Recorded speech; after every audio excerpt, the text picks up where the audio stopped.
Boa noite a todos, bem-vindos à nossa primeira aula do livro Canon e o Mundo da Grande Luz, publicado pela editora Lux Orens, traduzido pelo reverendo Minoru Nakahashi. Bem, hoje é a primeira aula desse livro.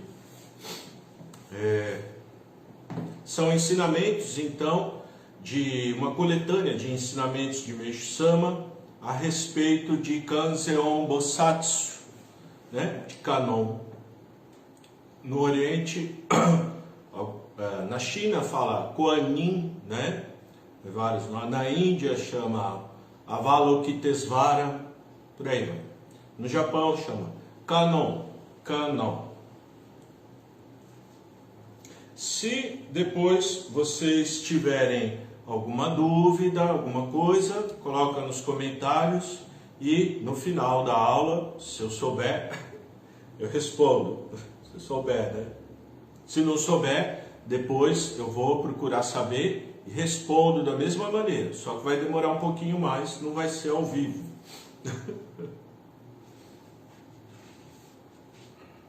Esse livrinho aqui, quem quiser adquirir, tá nos comentários, tem o link. Ele é bem legal, esse livrinho, tem uns desenhos de Kanon, feito por Meishu Sama. Esse é igual que está no altar aqui, Daiko Myonyorai, Tathagata de grande luz. E aí tem vários outros desenhos aqui de Kanon, um mais bonito que o outro. Conforme eles forem aparecendo, aqui conforme eu for lendo, aí eu vou mostrando para vocês, tá bom? Eu gosto muito.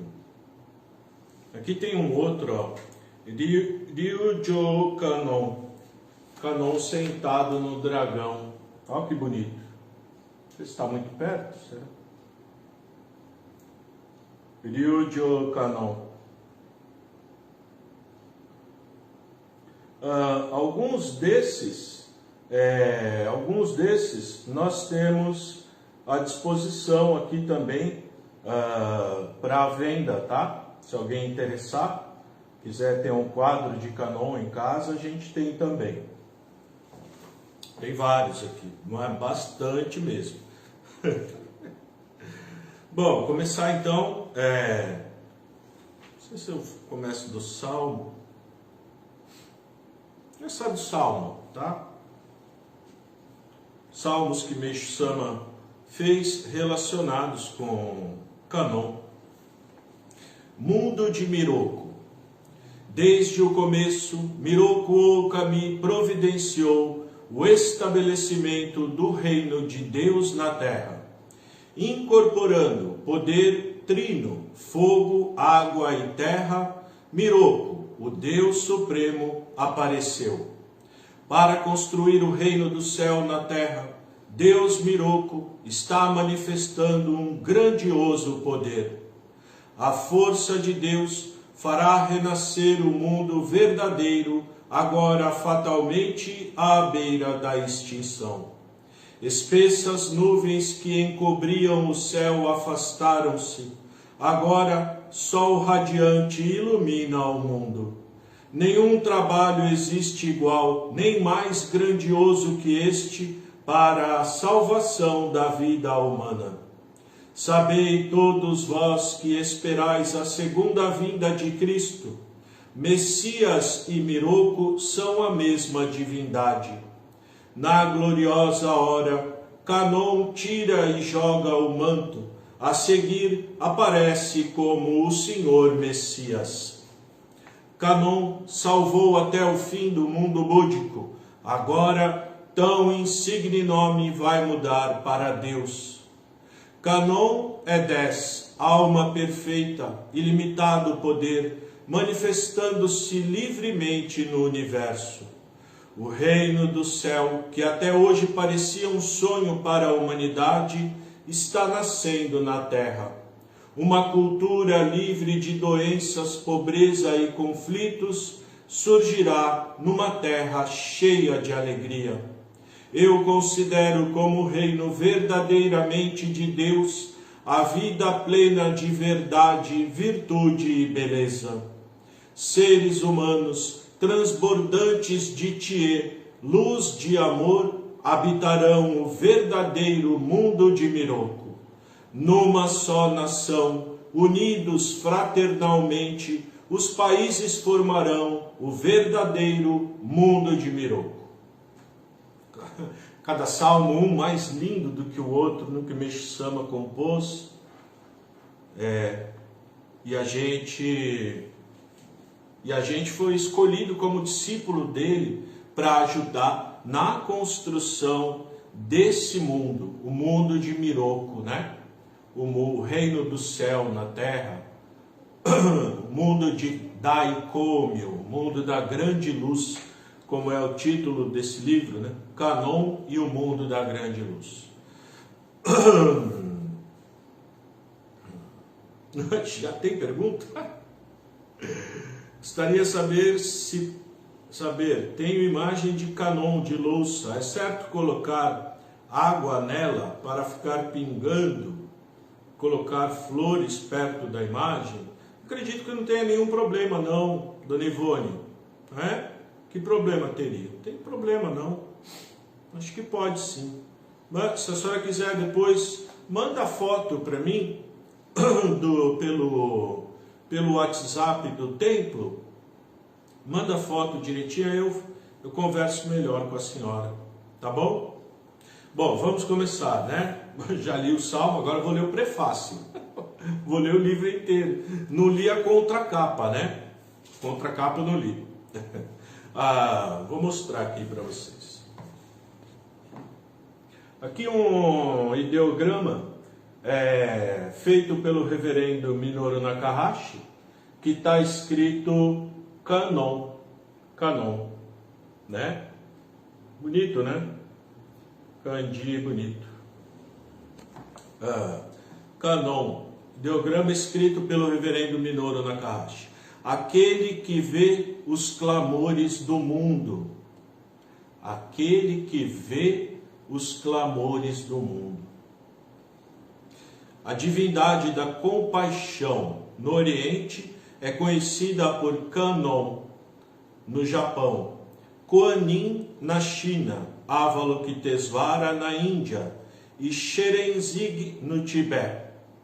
Apresenta-se como uma deidade tanto masculina quanto feminina, de acordo com as diferentes tradições religiosas. Sempre me fazem essa pergunta, mas o Canon ou a Canon? Eu falo, tanto faz, fica a seu critério, porque o importante não é esse viés masculino-feminino, né?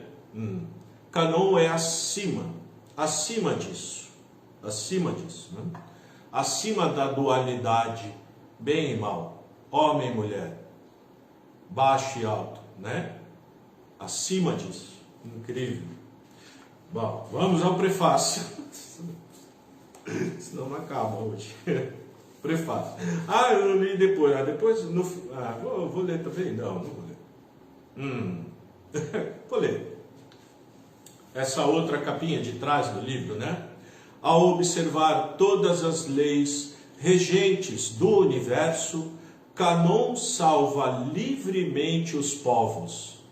Dessa forma, então, ao se dizer seu nome, vem imediatamente em socorro daquele que o pronunciou e manifesta-se da forma mais apropriada, de acordo com o pedido de auxílio que lhe foi solicitado. Foi reverenciada desde os mais remotos tempos, especialmente no Oriente, como a expressão da misericórdia, do amor e da paz. Mostra-se sempre pronto a socorrer quem o chamou a qualquer tempo, em qualquer lugar, sem distinção de credo, etnia ou posição social. Sua missão é unir a humanidade e conduzi-la a um só propósito, a concretização do mundo ideal, o reino do céu na terra.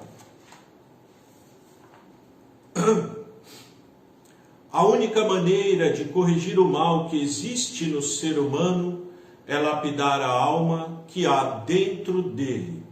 Se essa alma for pura e límpida, mesmo que o indivíduo habite um mundo onde não existam leis, obviamente ele não fará nada de errado, pois a condição de sua alma não está presa às regras, à moral ou aos mandamentos. Seu espírito é, com efeito, livre, sem limites ou obstáculos. É a mais pura manifestação voluntária do bem, além de conter em si mesmo a verdade do céu e da terra.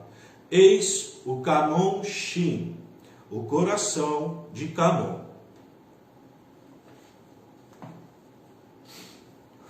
Ufa! Nossa Senhora, é bonito, né? Vamos lá, antes que eu comece a chorar aqui. Eu emociono.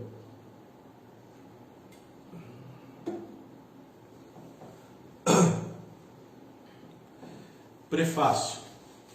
Desde tempos antigos, homens santos, iluminados e religiosos anseiam e pregam o advento de uma era em que a humanidade não será mais subjugada pelo mal.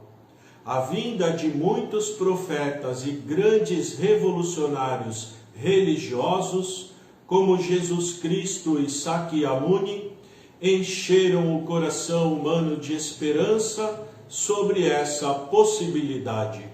No entanto, ainda não havia chegado o momento para a concretização desse ideal. Em 1925, quase 100 anos atrás, 96 anos atrás, Canon manifestou-se para Meishu Sama, o fundador da doutrina messiânica, anunciando-lhe que chegara o tempo para a concretização do reino do céu na terra. A partir de então, foram reveladas a Meishu Sama verdades profundas sobre a criação do universo e da vida, bem como sobre o longo período de escuridão espiritual em que a humanidade estivera mergulhada. Nesse momento também, o Criador expressou o desejo de que se concretizasse a transformação do mundo para a nova era, a era da luz, da verdade, da virtude e beleza. Quando inaugurou a primeira igreja no Japão, em 1º de janeiro de 1935, então 10 anos após a Canon se manifestar na vida de Meishu Sama inaugurou a primeira igreja, primeira que ele inaugurou, e deu o nome para essa igreja de Grande como é que é o nome? Grande Igreja de Canon do Japão. Nós já estudamos que grande em japonês, dai, não é a grande de tamanho. Daiko Myonerai, Daiko Myoshinshin, Daiken Setsu, assim por diante, né? É um sentido de o que vem depois de Dai, ou seja, como aqui, Dai Nippon Kanon Kai. Então, seria uma interpretação até minha, né? Igreja sagrada, a igreja divina de Canon. Como aqui chama imagem da luz divina, não é? Fala assim, imagem da luz divina. Porque Daiko Myonerai. Sempre que tem Dai, então Daiko Myonerai. Bom, vamos lá. Em 1º de janeiro de 1935, Meishu Sama deu a ela o nome de Dai Nippon Kannon Kai, Grande Igreja de Kannon do Japão, justamente porque todos os seus ensinamentos se constituíam em revelações diretas da divindade misericordiosa. Dentre essas revelações, destaca-se a atuação da prodigiosa luz divina, o Jorei, que tem a força de purificar as máculas e impurezas que nos condicionam ao sofrimento provocado por doenças, pobreza e conflitos. Então, Kannon, Deus de misericórdia, anunciou para Meishu Sama a maneira com a qual se pode eliminar da vida do ser humano doença, pobreza e conflitos. E ele deu o nome a essa tecnologia divina de transmissão de luz de Jorei. Jorei. Ou seja, purificar o espírito, limpar o espírito, para que assim possamos adentrar no mundo da grande luz. Outro conceito inovador e surpreendente dos ensinamentos é o da apreciação do belo como aprimoramento espiritual. Contemplar paisagens e as várias manifestações artísticas promove a purificação das impurezas espirituais acumuladas em nosso corpo etéreo e confere à alma humana maior sensibilidade, condição que lhe faz alcançar níveis mais elevados de espiritualidade. Então, esse ensinamento de contemplação da beleza também foi revelado por Kannon para Meishu Sama, né? Para a nossa elevação espiritual. Bem diferente da Era da Noite, que era ascetismo, elevação espiritual através do sofrimento, não é? E agora não precisa mais sofrer tanto. Prática de virtudes, contemplação da arte, Jorei, leitura de ensinamento, é muito mais suave do que rezar ajoelhado no milho, fazendo jejum e chicoteando as próprias costas depois de tomar banho gelado de cachoeira no inverno. Não é verdade? Bem melhor, né? Vamos lá. Porque antigamente não, até hoje é feito isso para conseguir elevação espiritual em várias religiões, brahmanismo, várias, né? Na católica também, outras religiões colocam leis, regras, né? Não pode beber, não pode isso, não pode aquilo. Meishu Sama não. Tudo liberado. Só recebe Jorei, contempla a arte, né? Com muito prazer que o espírito vai elevando. Maravilhoso, né? Era do dia. Todas essas revelações nos comprovam o desejo do Criador de que o ser humano se eleve e viva feliz no reino do céu, na terra. Nessa edição são compilados ensinamentos e textos revisados e corrigidos que explicam a missão divina de Kannon e de Meishu Sama para a concretização do mundo de Miroku. Parte 1. A divindade de Kannon. E aqui tem mais um desenho de Kannon muito bonito. Tamamochi Kannon. Tamamochi Kannon. Kannon portando a esfera. Portando a esfera, né? Aquela bola de luz, né? Dá para ver bem, né? Vamos lá. O mundo de Daikoumyo. Este ensinamento faz parte de uma palestra proferida por Meishu Sama na inauguração da sede da igreja de Kannon em 1º de janeiro de 1935, no Japão. O mundo de Daikomyo, ou da grande luz, é aquele no qual todas as trevas terão desaparecido. Pressupõe uma vida sem sofrimentos, onde o mal não prevalecerá.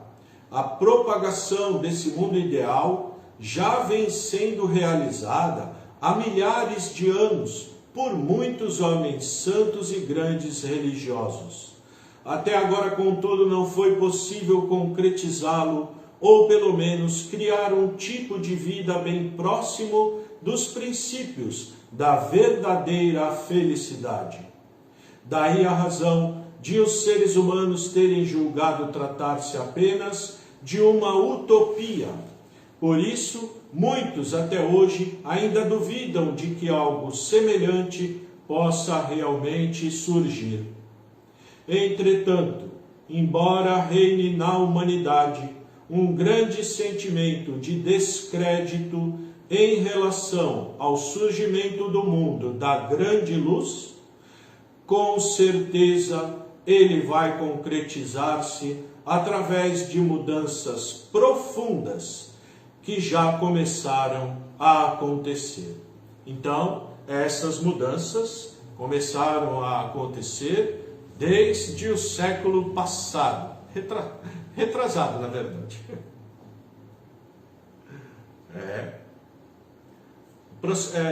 Demora um pouco, né? Um pouco demora. Não é assim também, do dia para a noite. Meishu Sama fala que as coisas iam acontecer paulatinamente, passo a passo.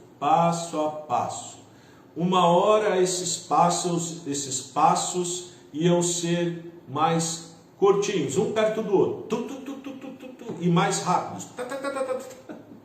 Igual o japonês andando rápido, já viu? Esse passinho.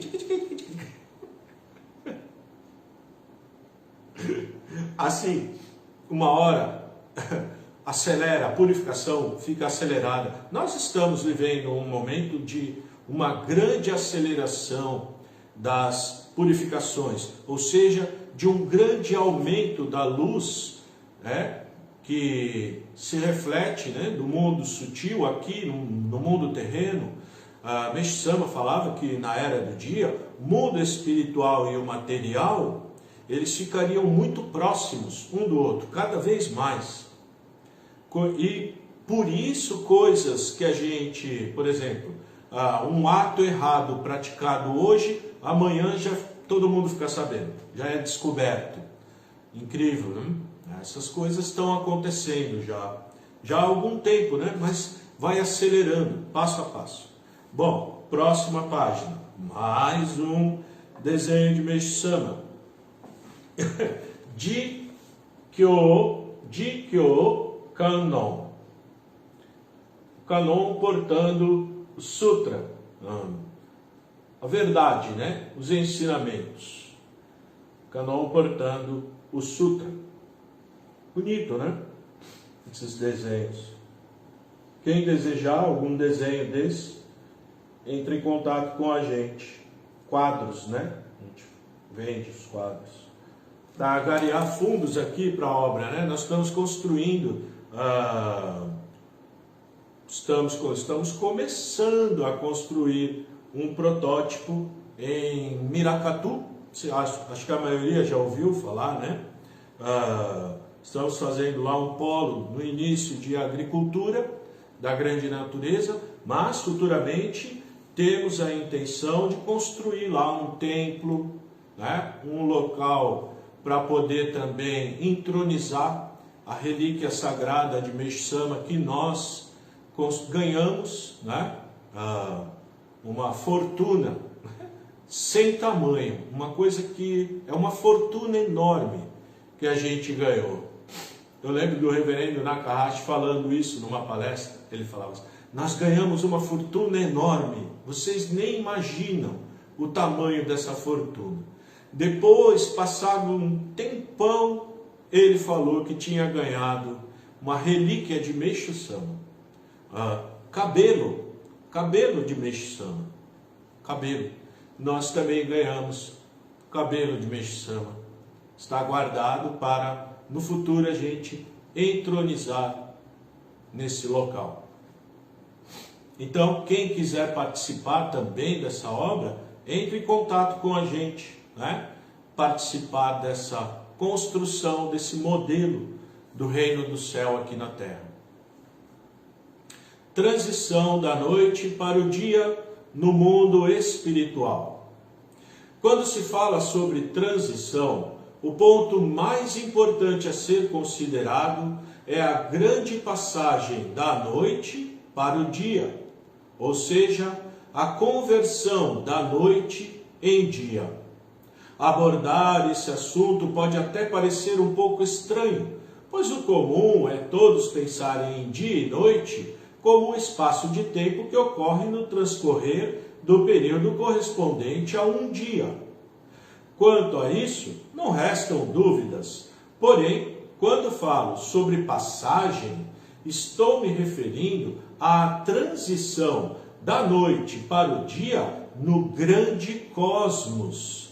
É só ao termos conhecimento desse fato é que se torna possível aceitar o quanto de mistério ele envolve. Um mistério tão grande que a inteligência humana não é capaz nem sequer de imaginar. Trata-se de um mundo onde até é possível captarmos acontecimentos que só virão a ocorrer futuramente. Como já mencionei antes, o grande cosmos é composto por 3 diferentes níveis: mundo material, mundo volátil e mundo espiritual. A ocorrência de dia e noite relativos ao mundo material pode ser determinada através dos nossos próprios sentidos, e no caso do mundo volátil, por meio de experimentos ou aparelhos especiais. Mundo volátil é aquele mundo que é material, por exemplo, o mundo dos vírus e das bactérias. A gente não enxerga, mas ele existe e pode ser comprovado materialmente. Já o mundo espiritual, ele existe, mas ainda não pode ser comprovado materialmente. Ainda, mas parece que já estamos perto de ter comprovações, né? Eu não estudo muito sobre isso, viu, gente? Às vezes me perguntam, já sabem se eu falei, se provaram que existe ou não, eu não sei. Para mim não precisa provar porque eu acredito, mesmo não vendo. Acredito 100%. Não tenho nem como não acreditar, já tive tanta comprovação, então não tenho dúvida nenhuma. Mas muitas pessoas não tiveram nenhuma comprovação, então é muito aceitável que as pessoas não acreditem mesmo. Mas uma hora vai ser comprovado, aí não vai ter como duvidar mais, né? Ou, sei lá, tem coisas que a pessoa duvida mesmo comprovando, não é verdade? Vamos lá, vou me alongar nisso. O mundo volátil, por meio e tal. Contudo, no que diz respeito ao mundo espiritual, dia e noite são inatingíveis, não são passíveis de determinação, e daí nossa dificuldade em acreditar em sua existência, mesmo que possamos ler bastante a esse respeito. Até eu, se não tivesse a mais plena certeza sobre Deus, também me encontraria em patamar idêntico aos demais. Então, Meixo Sama falando que se ele não tivesse certeza sobre Deus, ele também estaria igual aos demais, não é? Por isso, às vezes a gente, sei lá, adquire um certo preconceito de quem não acredita em Deus, achando que tem religiões que são assim, não é? Até pior do que isso. Quem não é da minha religião é contra Deus, contra Deus. Só é de Deus quem for da minha religião. Uma das missões de Canon é unir todas as religiões. Como vai ser isso? Não me perguntem, que eu não sei. Talvez eliminando todas elas, né? Aí, porque na era do dia, Meshama fala que não vai precisar mais religião. Nós já estaremos ligados, então não precisa mais nos religar, porque nós éramos ligados, nos desligamos. Por isso a religião, para nos ligar novamente a Deus, não é isso? Continuando.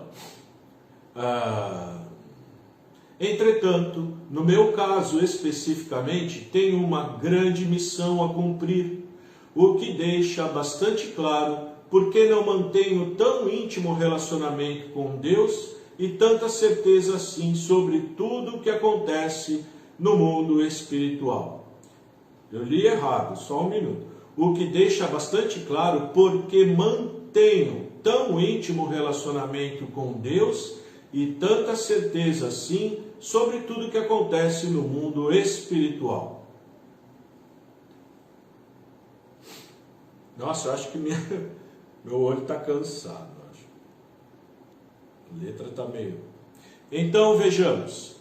Semelhantemente à existência do dia e da noite, no transcorrer de um dia todo aqui no mundo material, lá no mundo espiritual também temos a ocorrência de dias e noites, que se alternam. Só que nesse caso, essa alternância corresponde a períodos de 10, 100, 1000 ou de 10.000 anos. E cada vez que acontece uma transição dessa espécie no mundo espiritual, tal fato se reflete diretamente aqui no mundo em que a humanidade habita.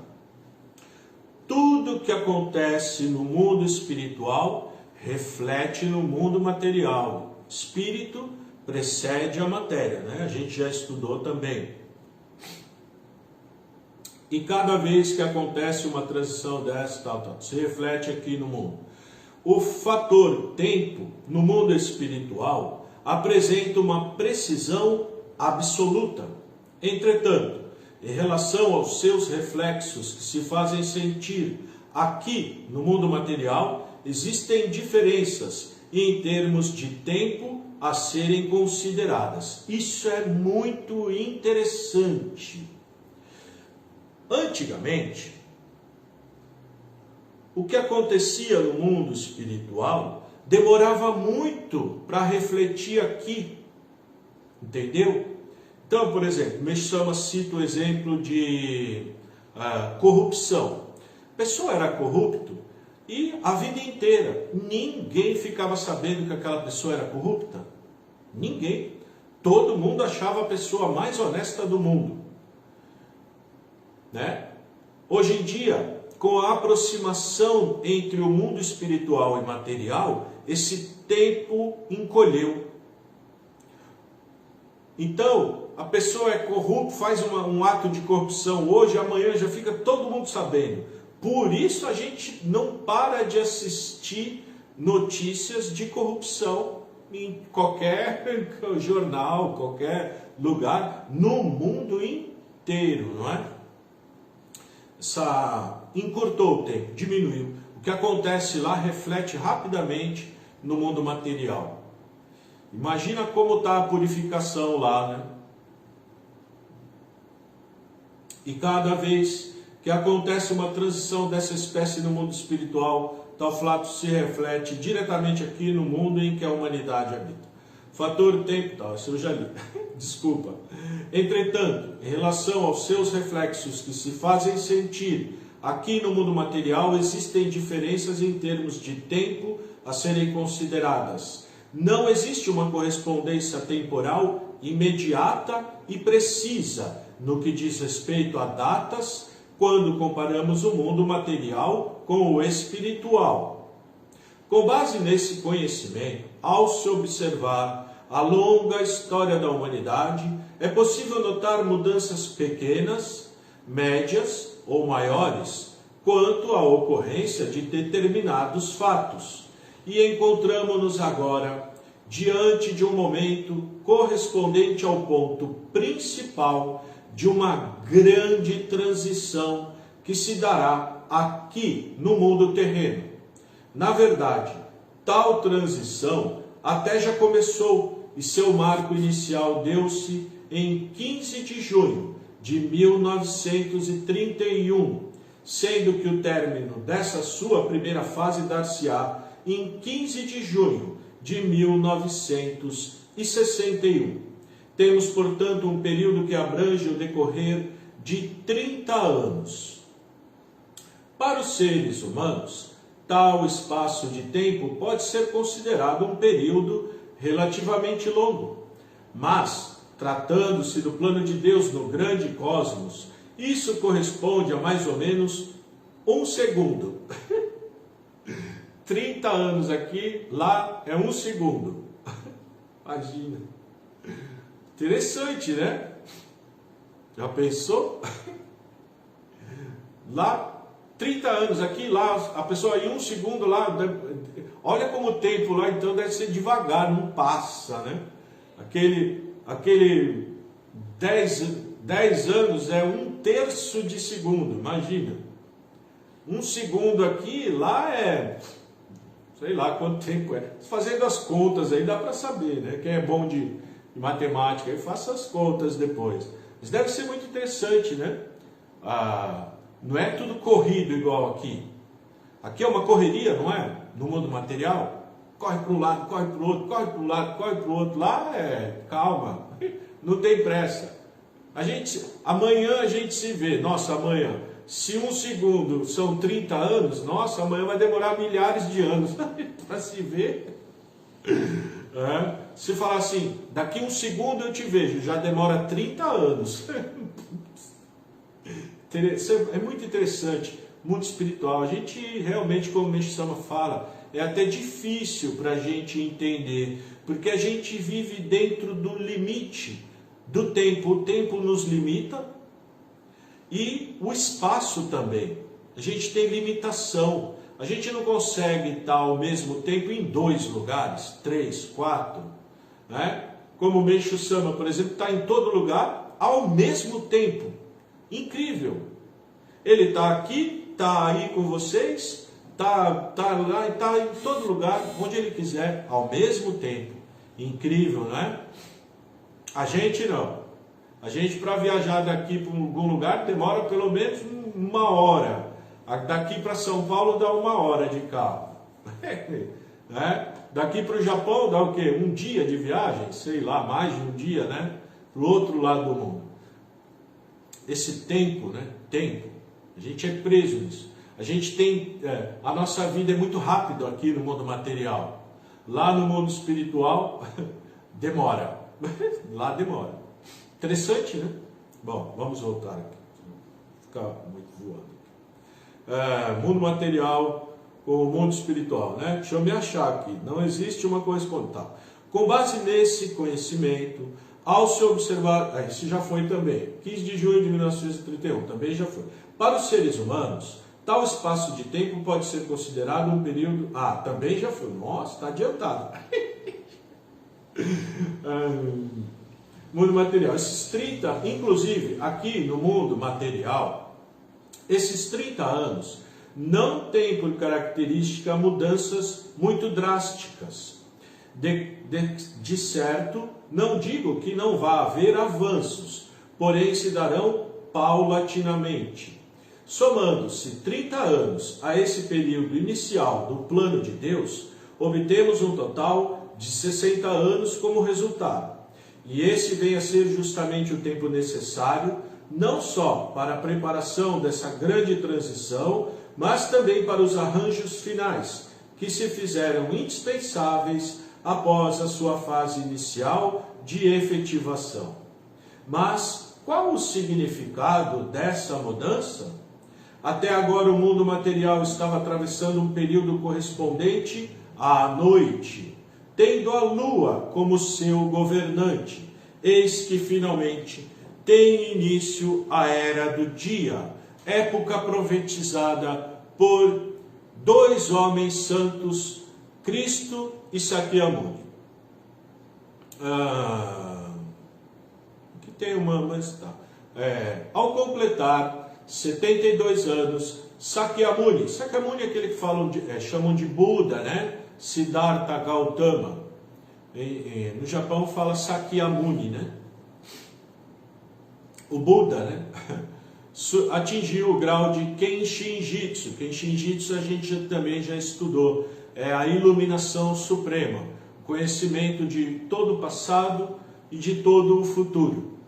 Então, Buda atingiu esse estado aos 72 anos. Entretanto, logo no dia seguinte a isso, mostrava-se bastante melancólico, fato que chamou a atenção de um de seus discípulos, Anaan, que, dirigindo-se ao mestre, perguntou-lhe: o senhor aparenta estar bastante triste hoje. Está preocupado com o quê? Sakyamuni então deu-lhe imediatamente as seguintes respostas: criei a lei búdica como missão de minha parte no aspecto de salvar todos os povos e vou continuar me esforçando nesse sentido.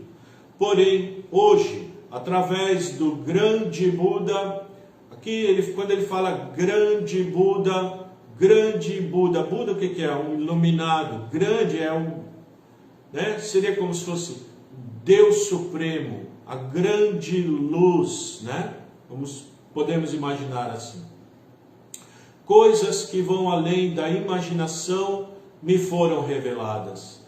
Dessa forma chegará o tempo da extinção da própria lei búdica.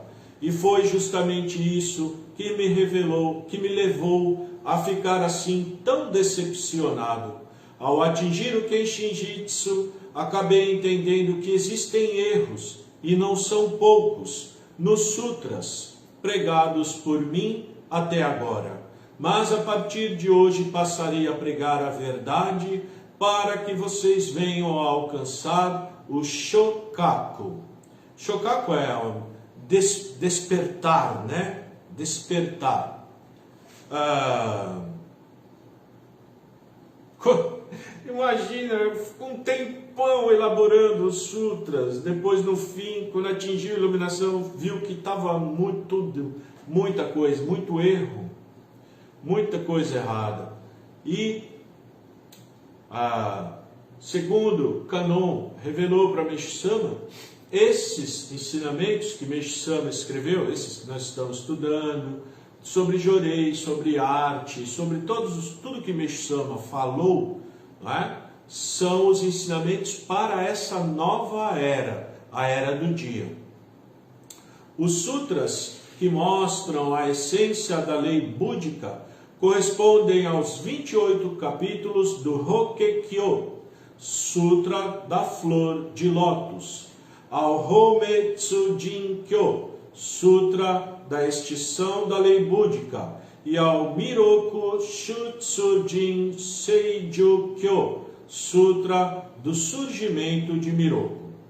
Todavia, foi Nichiren, um monge budista que nasceu na China e que foi para o Japão e pregou uma nova escola budista, que Meishu-sama falava que era o primeiro raiar do sol da era do dia. Isso mais ou menos em 1300 ou 1400, se eu não estiver enganado. Acho que 1300, mais ou menos. Não tenho bem certeza, mas mais ou menos.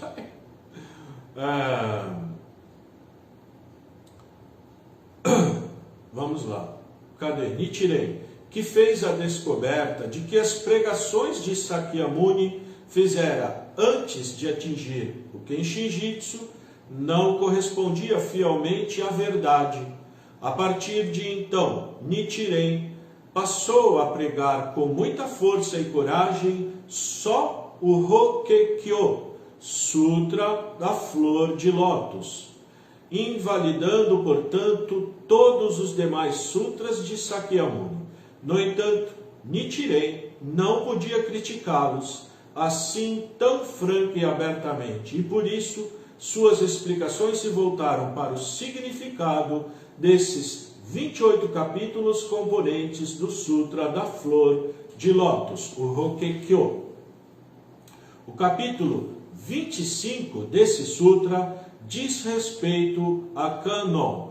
Gente, quem nunca leu esse Sutra, tem no Wikipedia, tem na internet, coloca lá, Sutra, capítulo 25 do Sutra do Lótus, da Flor de Lótus, né? Ou do Lótus branco, baixa, lê, é tão bonito esse Sutra, esse capítulo 25, é o capítulo que Meishu Sama se baseou para redigir a oração Zengen Sandi, né? A prece de louvor a Deus.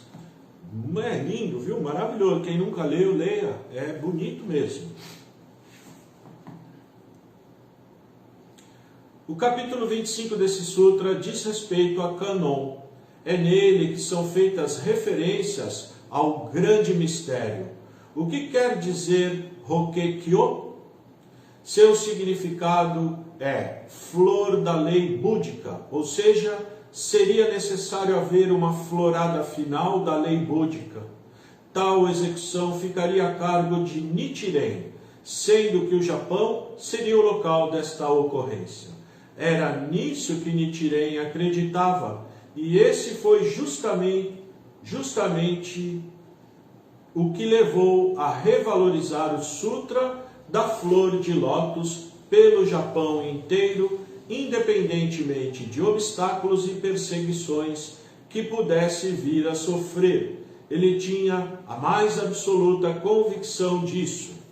Quem também gostar, no YouTube tem o filme sobre Nichiren. É legal, é antigo, sim. Acho que foi a própria religião, a seita Nichiren, que fez esse filme. Mas é muito legal, viu?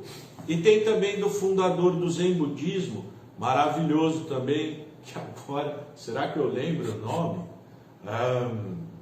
Se eu lembrar, eu falo para vocês. Tem no YouTube. Como já mencionei antes, a lei búdica originalmente é um ensinamento lunar.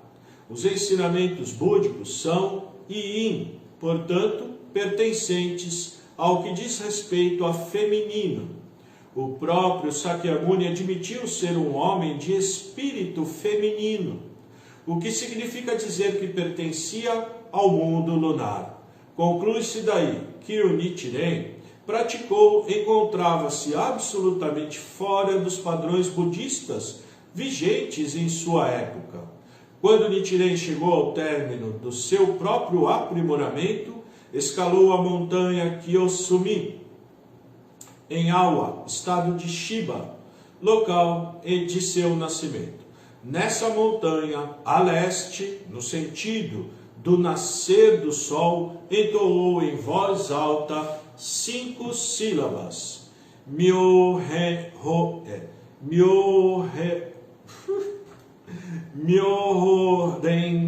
Kyo.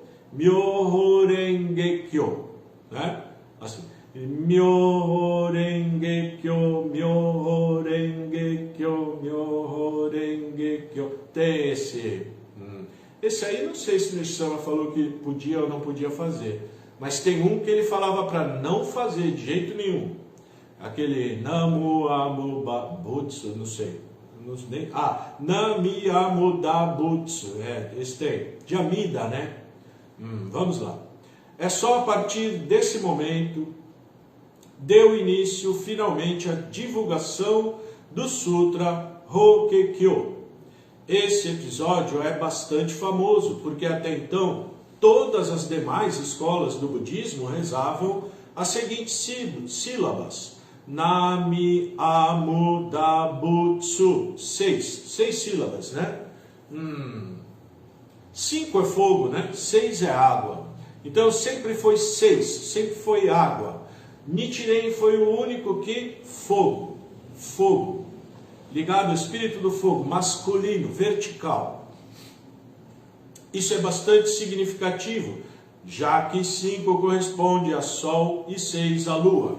Como todos sabem, até esse momento, o budismo no Japão tendia para Yin, e só a partir das pregações religiosas de Nichiren é que passou a manifestar uma força Yang. Com o sutra entoado em voz alta, ao som das batidas do tambor taiko, todo enfeitado de flores, o que tornava tudo muito animado, realmente foi Nichiren quem conseguiu levar o Sutra do Lótus Branco a florescer. Os seguidores do budismo diziam que a flor búdica dura só uma geração, pois, após florescer, perde suas pétalas. Trata-se de um período muito bom, só que de curta duração, e precisamente nesse ponto é que reside o mistério dos 28 capítulos do Hokekyo. As flores caem para o fruto se formar. Parece que Meishu Sama inventou isso. Não inventou, isso é antigo. Vamos lá. Interessante, a gente vai estudando os ensinamentos, se aprofundando, e a gente vai entendendo outras coisas que Meishu Sama falava. Começa a ligar uma coisa com outra. No começo a gente lê um monte de ensinamento e não vai ficando dentro. A gente não tem muito ele dentro. A gente leu e esqueceu. Esqueceu. Mas conforme vai lendo, sempre lendo, se 1 ano, 2 anos, 10, 20, 30, 40, 50, 60, 70 anos lendo, 80, 90, sei lá quantos anos, isso vai fazendo parte da gente. E aí quando a gente lê alguma coisa diferente, por exemplo, as traduções de ensinamento, tem vários tradutores, não é verdade? Tem o reverendo Minoru Takahashi, que veio para o Brasil em 1955 e traduziu a vida inteira, traduziu ensinamento. E tem outros mais recentes, né? Mas quando você olha o mesmo ensinamento que foi traduzido por um tradutor e outro ensinamento que foi traduzido por outro tradutor, às vezes até a essência do ensinamento muda. Não sei se vocês já leram, né? Tem vários, dá diferença. E interessante isso, viu? Interessante. Continua, senão vai fugir do assunto.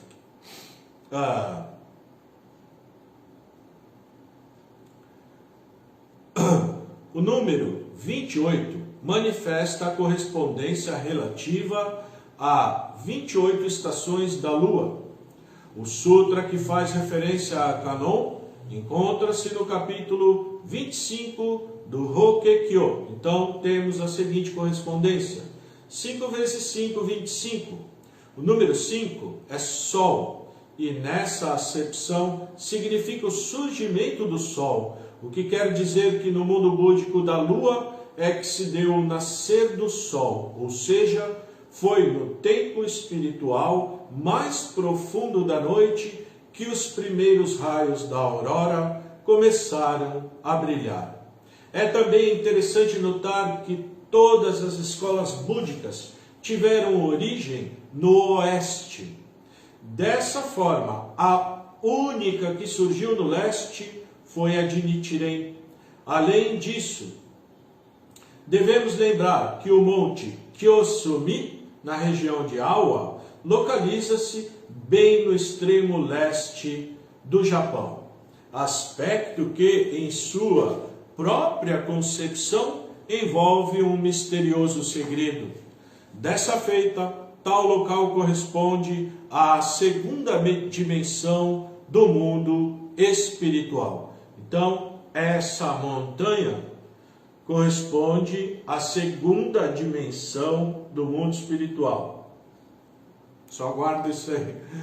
Exatamente o ponto terrestre em que teve início o mundo da Era do Dia. já escrevi anteriormente sobre esse tema. Dessa forma, vocês poderão ler a respeito. Portanto, necessariamente, como segunda etapa, seria preciso que a flor búdica florescesse no Japão.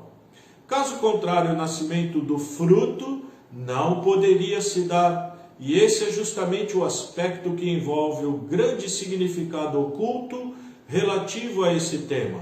O fruto, ao qual me refiro aqui, diz respeito ao mundo do aspecto verdadeiro, e a semente de tal fruto é o trabalho de Nyoirin Kannon. Nyoirin Kannon. Cadê Nyoirin Kannon? Vamos olhar aqui, tá aqui. Nyoirin Kannon. Espera um pouquinho, deixa eu achar Nyoirin Kannon.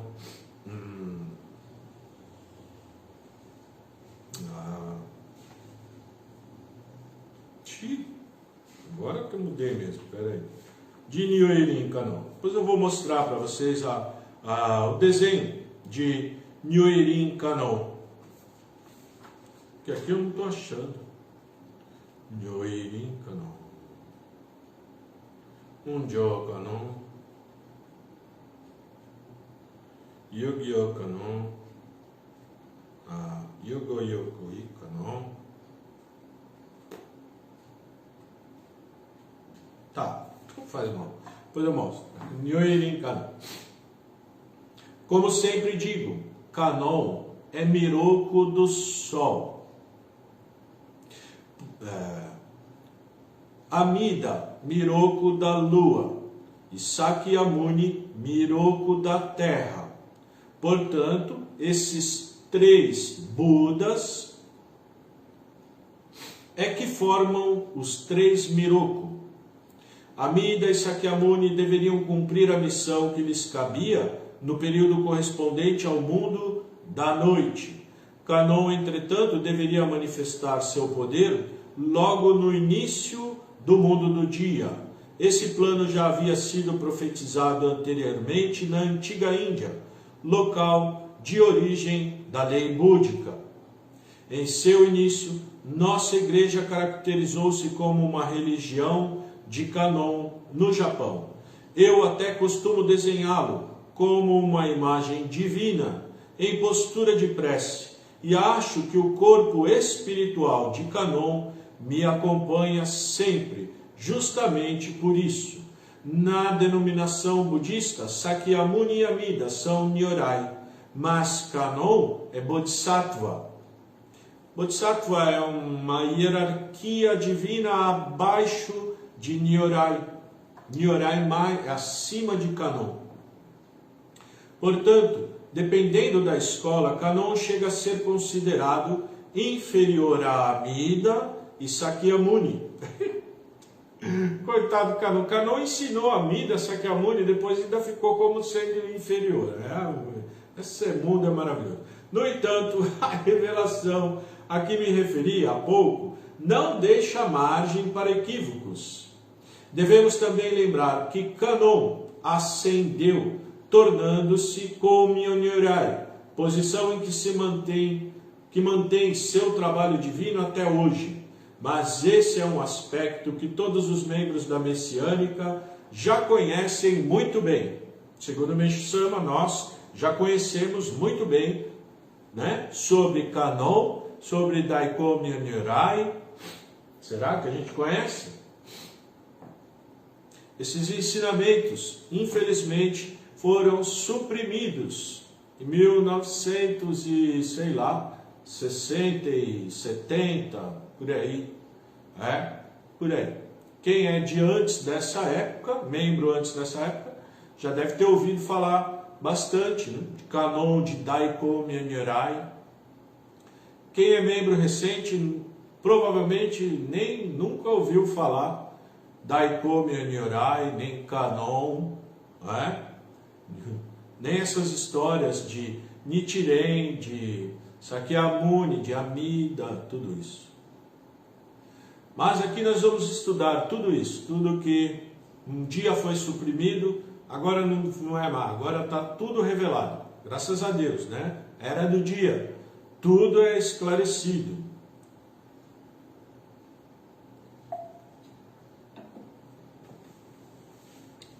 Vamos lá, continuando.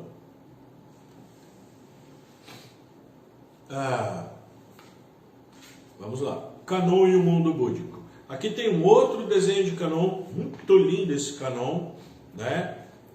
Chama Kakujou Canon. Kakujou Canon. Dá para ver? Acho que dá, né? Kakujou Canon. Canon sobre o Grou. Né? Ih, acho que eu coloquei errado. Peraí, perdão. A folha escapou. Esse já tinha mostrado, né? Então, esse aqui. Canon sobre o Grou. Bonito, né? Lindo esse Canon. Lindo, lindo, lindo. Lindo. Alguns membros têm. Esse aqui tinha para vender lá na Morgado Mateus, quando estava aberto lá a loja. Eu fui lá algumas vezes. Eu fui lá para ver, né, o que tinha, o que não tinha. Muito bonito, viu? Vamos lá. Canon no mundo búdico. Durante a era da noite, sentindo necessidade de... Nossa, 8h20. Nossa, gente, o tempo voa, né?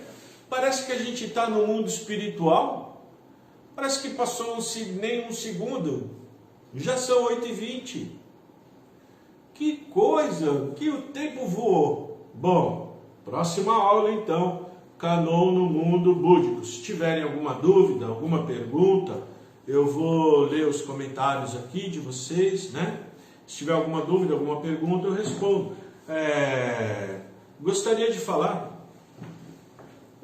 à tarde já foi falado, né? Nós estamos rifando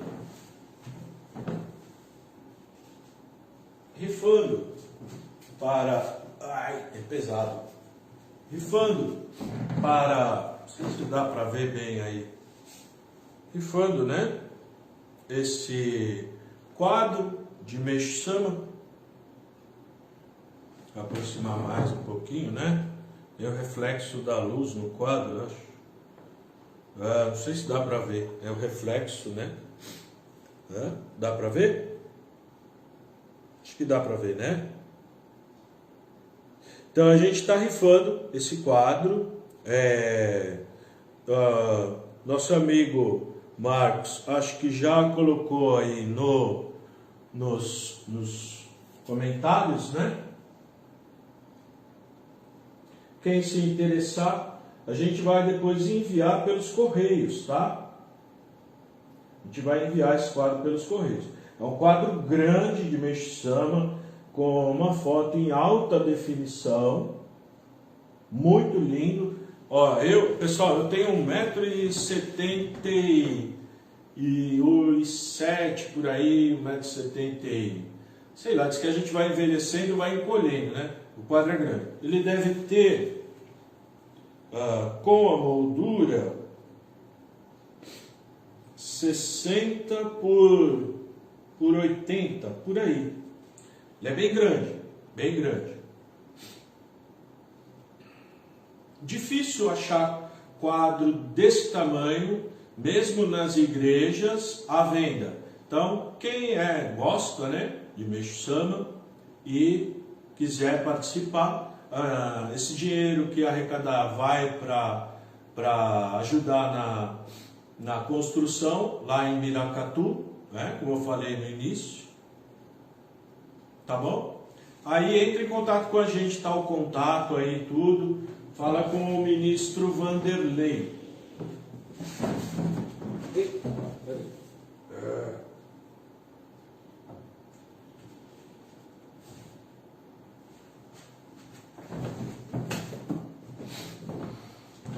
Agora vamos olhar aqui. A Júlia já comprou a rifa, não vai comprar mais, deixa os outros comprar também. Não tem muita, tá, gente? São R$20, acho, cada nome, né? E sei quantos nomes, acho que são 50 nomes, eu acho. Mas acho que uma boa parte já começou hoje. Esse negócio foi ontem, acho que foi ontem à noite, mas é rápido, né? O pessoal gosta, né? É difícil adquirir um quadro desse tamanho. Bom, se tiver, estou lendo aqui os comentários. Boa noite. Cristo, Meixo Sama, verdade, as palavras dele forte eficaz, igual as palavras de Deus. Ensinamento de Meixo Sama é revelação de Deus, né? Direto de Deus. Incrível, viu? Incrível. E depois Meixo Sama atingiu o estado de Shinjin-Goitsu. Shinjin-Goitsu. Estado de união perfeita com Deus. Então, chegou uma hora que Meixo Sama, tudo que ele falava é como se Deus estivesse falando. Não é que ele recebia uma revelação e falava, não. Ele já era incrível. Bom, estudando os ensinamentos de Meixo Sama, e dá para perceber, né? O que Meixo Sama é, o que ele foi. Por exemplo, a gente está estudando sobre Kanon, não é? Uma das encarnações de Meixo Sama foi Kanon. Kanon, Meixo Sama, mesma coisa. Mesma coisa. Zunome no Kami, né? Zunome no Kami. Zunome no Kami. Interessante, né? Zunome no Kami. Nasceu nesse mundo. Nasceu, foi imperador no Japão, uma época de muita harmonia, líder do povo Yamato, não é isso? Líder do povo Yamato. A Susanoo no Mikoto começou a perseguir Zunome no Kami. Ele fugiu para a Índia. Chegou na Índia, ele trocou de nome. Chamou Kanjizai Bosatsu. Kanjizai Bosatsu. E Kanjizai Bosatsu começou a ensinar, fazer pregação com esse nome, né? E numa dessas palestras de Kanjizai Bosatsu, sabe quem que estava? Sakyamuni e Amida, os dois. Os dois. Aí cada um depois foi, né? Então, Kanon ensinou. Depois mudou para a China e mudou o nome para Kanon. Interessante. Kanzeon Bosatsu. Peraí. Peraí. Deixa eu ir no começo, porque senão, né, eu estou lendo de baixo para cima. Lê de cima para baixo, que é melhor. Desculpa, tá, gente? Às vezes eu me atrapalho um pouquinho. Normal. Quem nunca, né? Hoje eu não perguntei se vocês estão bem, né? Vocês estão bem? Tá tudo bem? Vocês estão bem? E aqui a gente sempre conta que vocês estão bem. Então, quem desejar adquirir o livro, está aqui também.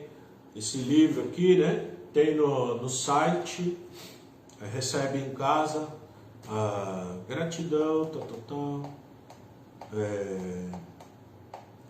acho que não tem nenhuma pergunta. Agradeço a oportunidade de assistir essa aula. Gratidão. Gostaria de saber, tenho a imagem de Kanon de luz. Dona Ivone Pérez. Deixa eu colocar aqui para a senhora. Não, desculpa. Responder, ó. Eu vou colocar aqui.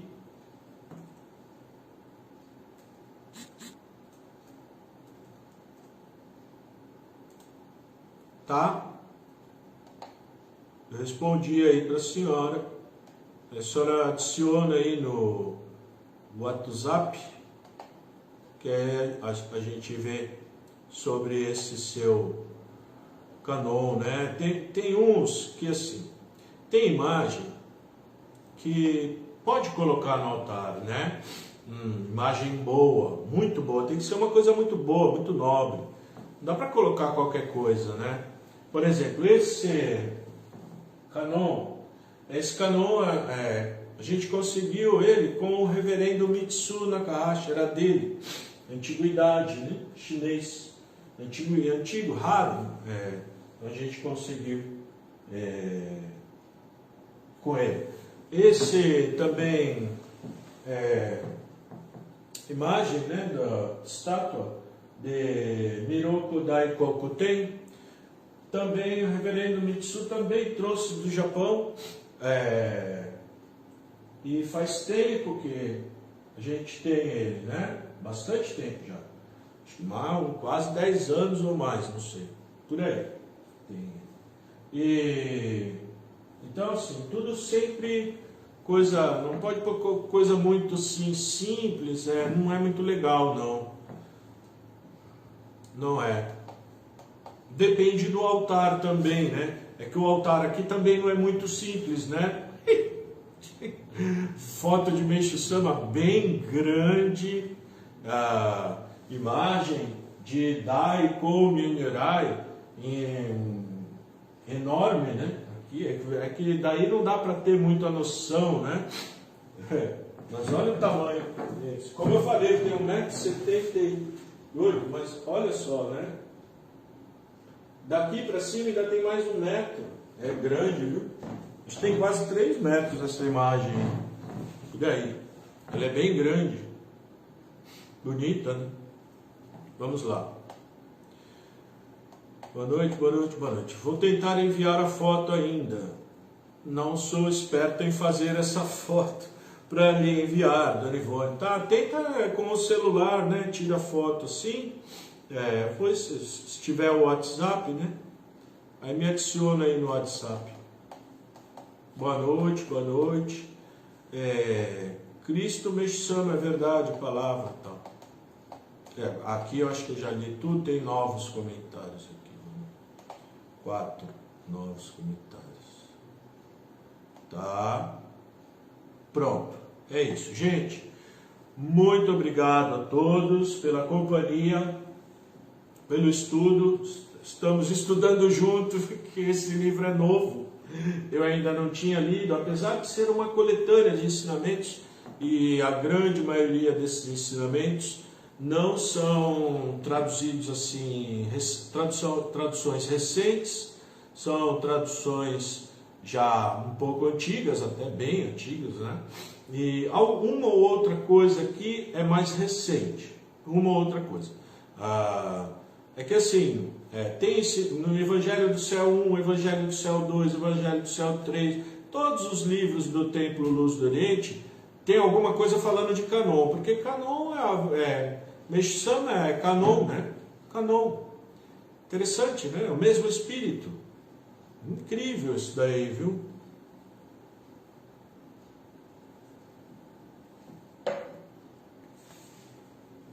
Então é isso, gente. Muito obrigado. Uma boa noite para todos. E até amanhã, se Deus quiser.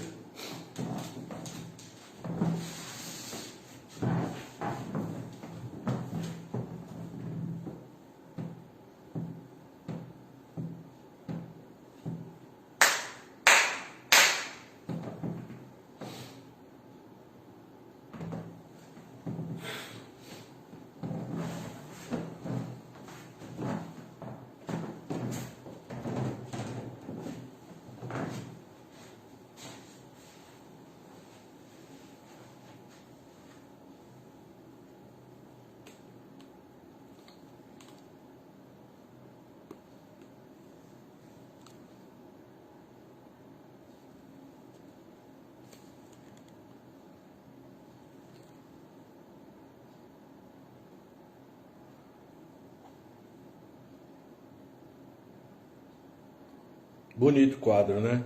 Lindo, lindo esse quadro. Meishu Sama escrevendo ensinamento de próprio punho, hein? Muito bonito. O amor que ele dedicou para nós, né? Muito bonito. Esse é aquele que eu falei, né? Do Canon. E esse é aquele que eu falei de estátua do Daikoku Sama. Daikoku Sama, sempre rindo. Sempre rindo, ó. Feliz, né? Trabalhando para Meishu Sama. Trabalhando para Canon. Canon, esse Canon, Daiko Minyorai, Canon, né? como fala, não mexe com parte de dinheiro, sabe? Ele não... Opa, perdão. Ih, fiz alguma coisa errada agora. Me enrolei. Cadê o negócio de virar a câmera? Pera aí, gente. Agora. Aqui, achei. Pera aí. Então. Canon, né? Canon não mexe parte financeira. Dinheiro. Dinheiro é coisa do mundo, né? Mundano. Coisa mundana. Canon mexe amor, né? Misericórdia, essas coisas. Canon. Então, quem fica encarregado é Daikoku-sama. Né? Daikoku-sama fica encarregado dessa parte. Né? Então, bem bonito, né? Daikoku-sama. Um dia vocês vêm aqui no Templo Okami, vem conhecer, né? Bonito, né? Tá bom, gente? Passei da hora. Boa noite para todos. Tchau, tchau.